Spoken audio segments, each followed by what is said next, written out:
శ్రీమాత్రే నమః. ఈరోజు ఏకాదశి, రేపు ద్వాదశి. ఏకాదశి రోజు ఉపవాసం ఉండి ద్వాదశి రోజు పారణ చేస్తాం కదా. ఆ ద్వాదశి రోజు పారణ చేసేటప్పుడు కూడా సాత్విక ఆహారాన్ని మనం తీసుకోవాలి. ఉల్లిపాయ, వెల్లుల్లిపాయ ఈ ఆహారాన్ని మనం తీసుకోము. అలాగే రాత్రి ఏం చేస్తాము? పలహారం చేస్తాం కదా. మామూలుగా ప్రతి నెలలోనూ వచ్చే ఏకాదశి ద్వాదశులు ఇలాగే కదా మనం చేస్తాము. రేపు ఇంకొక చిన్న పని కూడా చేయండి, ఎందుకంటే రేపు ఇంకొక విశేషం కూడా ఉంది. గోవింద ద్వాదశి అన్నమాట రేపు. దానినే నారసింహ ద్వాదశి అంటారు. రేపు నారసింహస్వామి వారిని తులసీ దళాలతో విష్ణు సహస్రనామ స్తోత్రం చదువుతూ వడపప్పు పానకం ఎవరైతే నివేదన చేస్తారో కుజదోషం ఉంటే ఆ కుజదోషం నుంచి బయటపడే మార్గం కనిపిస్తుంది అనమాట.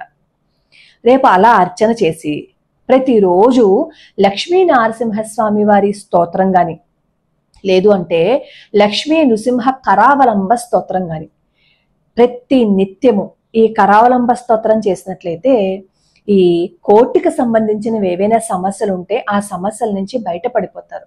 శత్రుపీడ ఏదైనా ఉంటే ఆ శత్రువులు అసలు మన జోలికి రాకుండా ఉంటారనమాట.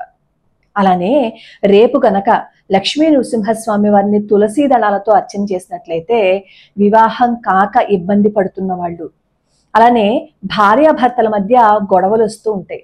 చీటికి మాటికి ఏదో ఒక గొడవ వస్తూనే ఉంటుంది. అలాంటి వాళ్ళు కూడా రేపు ద్వాదశి పారణ చేసే ముందే పూజ ఎలాగో చేసుకుంటారు కాబట్టి ఈ లక్ష్మీ నృసింహ కరావలంబ స్తోత్రం గాని, విష్ణు సహస్రనామ స్తోత్రం గాని చేస్తూ ఈ లక్ష్మీ నరసింహస్వామి వారిని తులసీ దళాలతో అర్చన చేయండి.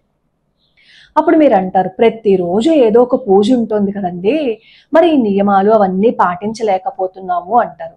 మనం ఏకాదశికి ద్వాదశికి ఎలాగో నియమాలు పాటిస్తాం కదా.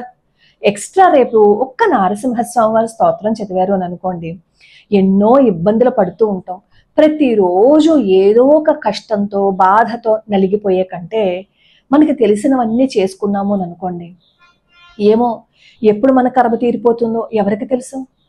ఆ కర్మ తీరిపోయింది అనుకోండి, మన జీవితం అంతా బాగానే ఉంటుంది కదా.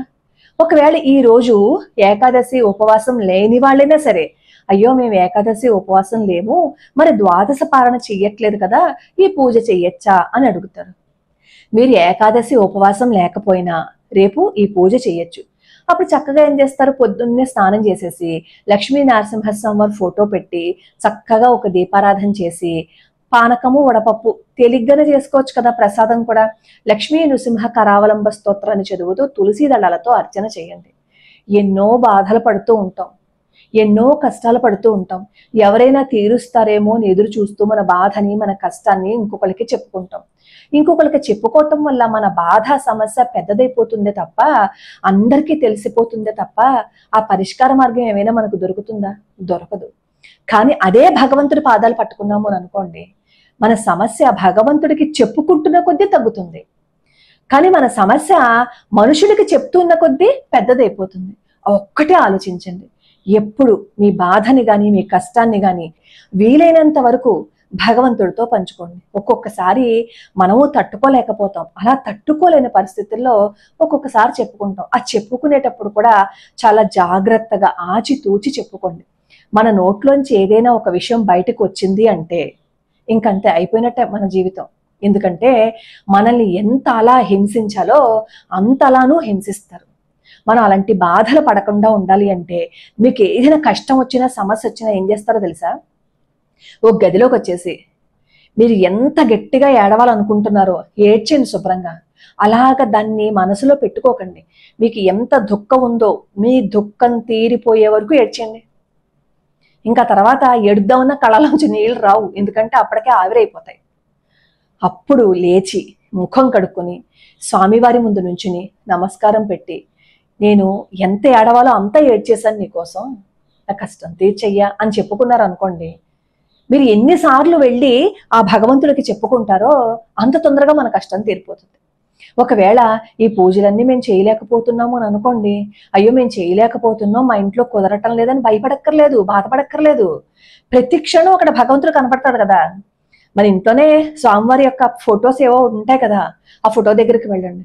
నన్ను రక్షించయ్యా, నన్ను అనుగ్రహించయ్యా, నన్ను కాపాడయ్యా అని ప్రతి క్షణం అడిగారు అనుకోండి, ఎవరిని ఎన్నిసార్లు అడిగినా సహాయం చేయరేమో గాని మీరు ఒక్కసారి అడిగి ఒక్క అడుగు ముందుకు వేస్తే భగవంతుడు నేనున్నాను అని చెప్పి మిమ్మల్ని గుండెల్లో పెట్టుకుని కాపాడతాడు. అది భగవంతుడు అంటే. కాబట్టి కుజదోషం ఎవరికైనా ఉంటే, భార్యాభర్తలు ఎవరైనా దెబ్బలాడుకుంటుంటే రేపు ఒక్కసారి ఆ పరిహారం చేసి చూడండి. ఒకవేళ చెయ్యలేకపోయారు అనుకోండి, నారసింహస్వామి వారిని మనసులోనే తలుచుకుంటూ కనీసం ఒక్కసారి నారసింహస్వామి వారికి దీపారాధన చేసే ప్రయత్నం చేయండి. ఏదో ఒక అతీతమైన శక్తి మనల్ని నడిపిస్తుందని మనం ఎప్పుడైతే నమ్ముతామో మన జీవితం అప్పుడే బాగుంటుంది. లోకా సమస్తా సుఖినో భవంతు, సర్వే జనా సుఖినో భవంతు.